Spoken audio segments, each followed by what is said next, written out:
Robert, let's jump into this. I know that you have such a compelling opinion about evolution of leadership and organizational agility. Can you share that with us? We're now leading in a world of ambiguity.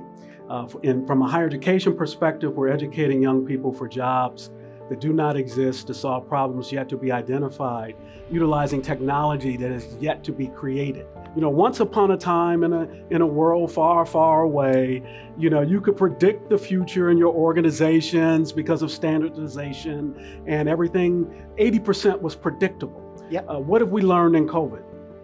We've had to adapt. We've had to be nimble.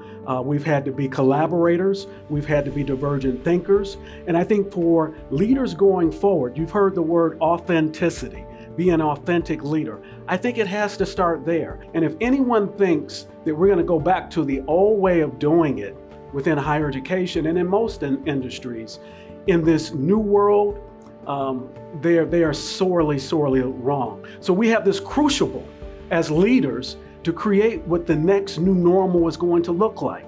And it centers around personalization. So why have we been caring so much about sticking to the standard? Because that's how we were educated. Our K through 12 system was created for an agrarian economy. And it evolved to become more and more mechanistic, standardized tests and what have you. So most everyone sitting out in this audience today, and the vast majority of the individuals listening today, were educated in a standardization kind of environment. But what blew all of that up? Our two students this morning. I was sitting there listening to them saying, wow. So they get it. They're not the problem. We are. When Pete talked about, I don't need professors to teach me content. I need him or her to help me understand how do I utilize this content to pursue my why and whatever my dreams, my goals, and my aspirations are.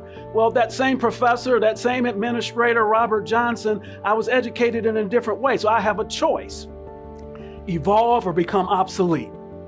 And I think for leaders today, we have to evolve. And there's going to be a shaking out of leadership across organizations within all industries, and we have to change. So on that note, take us to the future of work and what the success factors are, Robert. Okay, so when we think about the future of work and the success factors, we want to give our students and our employees the skill set and mindset to do whatever the job requires. They have to have an entrepreneurial mindset. They have to understand how to not only learn, unlearn, and relearn, but create value as a constant state.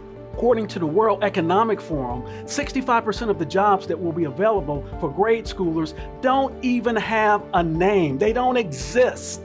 So we have to really be about the mindset, the future about leadership, the future of education. It's about helping people to have the mindset that they're gonna have to be adaptive, nimble, create value, learn, unlearn, and relearn as a constant state. I remember several years ago, Karen Lynch, who was president at CVS, she said, I'm encouraging my employees to come up with that next business model that will put us out of business, and that's the business model we want to adapt.